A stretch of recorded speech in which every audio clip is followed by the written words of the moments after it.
دوستوں، یہ اس دور کا واقعہ ہے جب پوری دنیا شرک، ظلم اور گمراہی کے اندھیروں میں ڈوبی ہوئی تھی۔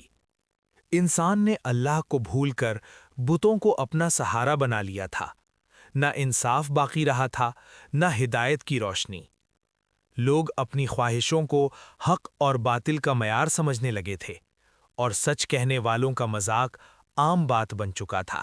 ایسے سخت و تاریک وقت میں اللہ تعالیٰ نے اپنی رحمت سے ایک عظیم پیغمبر کو مبعوث فرمایا، جو صرف ایک پیغام لے کر آئے: اللہ کی توحید اور گناہوں سے واپسی۔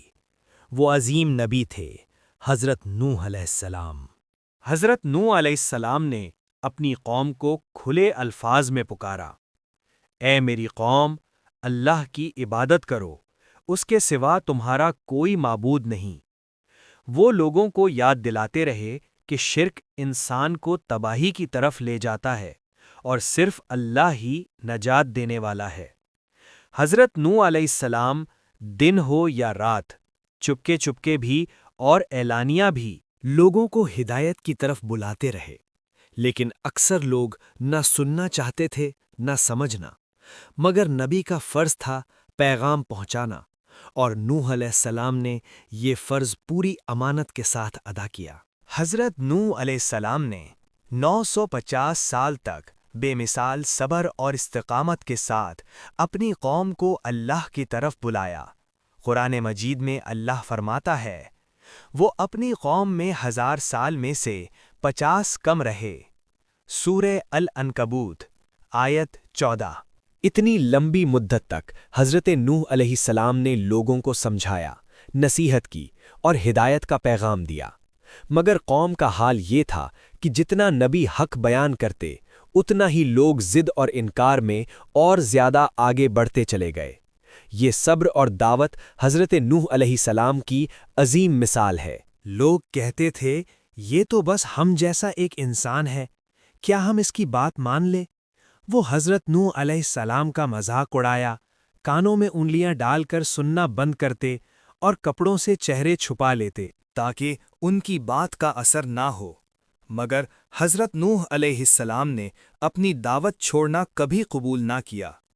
دن ہو یا رات، وہ ان لوگوں کو اللہ کی طرف بلاتے رہے اور سچائی کا پیغام پھیلاتے رہے۔ جب ہدایت کے تمام راستے بند ہو گئے اور لوگوں نے اللہ کی بات سننے سے انکار کر دیا، تو حضرت نوح علیہ السلام نے اللہ کے حضور عرض کی: اے میرے رب، زمین پر کسی کافر کو زندہ نہ چھوڑ۔ یہ بد دعا غصے میں نہیں تھی، بلکہ اللہ کے عدل اور حکم کے مطابق تھی۔ حضرت نوح علیہ السلام کی یہ دعا ان کی سچائی اور ایمان کا ثبوت تھی، اور اس میں صرف اللہ کی رضا اور انصاف کی خواہش شامل تھی۔ اللہ تعالیٰ نے حضرت نوح علیہ السلام کو حکم دیا: ہماری نگرانی اور متع وحی کے مطابق کشتی بناؤ۔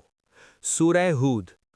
ریگستان کی سخت زمین پر حضرت نوح علیہ السلام نے کشتی بنانا شروع کی۔ ہر دن ہر پر محنت اور صبر سے وہ اللہ کے حکم کے مطابق کام کرتے رہے۔ مگر ان کی قوم ہنس ہنس کر کہتی رہی، زمین پر کشتی؟ یہ کون سا مذاق ہے؟ لوگوں کا مذاق ان کی ہمت توڑ نہیں سکا۔ حضرت نوح علیہ السلام اپنی دعوت اور اللہ کے حکم پر پوری طرح مستقل رہے۔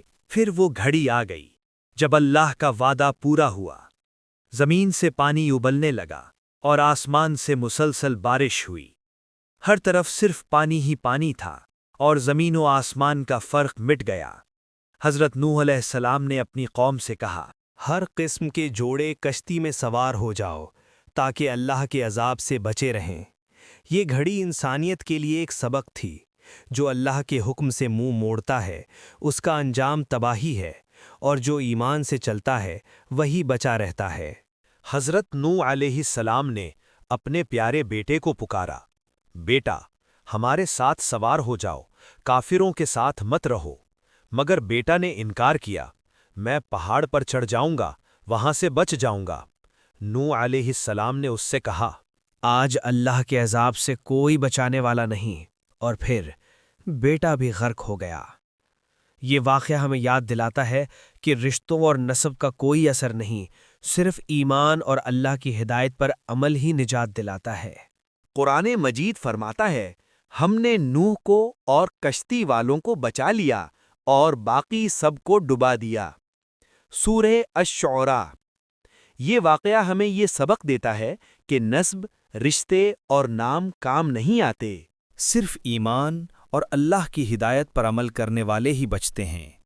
حضرت نوح علیہ السلام اور ان کے ساتھ ایمان لانے والوں کی صبر و وفاداری ہمیں یاد دلاتی ہے کہ سچ اور ایمان کے راستے پر قائم رہنا ہی سب سے بڑی نجات ہے۔ پھر اللہ کا حکم آیا، اے زمین اپنا پانی نکال دے، اور اے آسمان تھم جا۔ اور پھر کشتی جبل جودی پر آ لگی، ہر طرف سے پانی ختم ہو گیا اور زمین نئی ابتدا کے لیے تیار تھی۔ ایسے سخت و تاریک وقت میں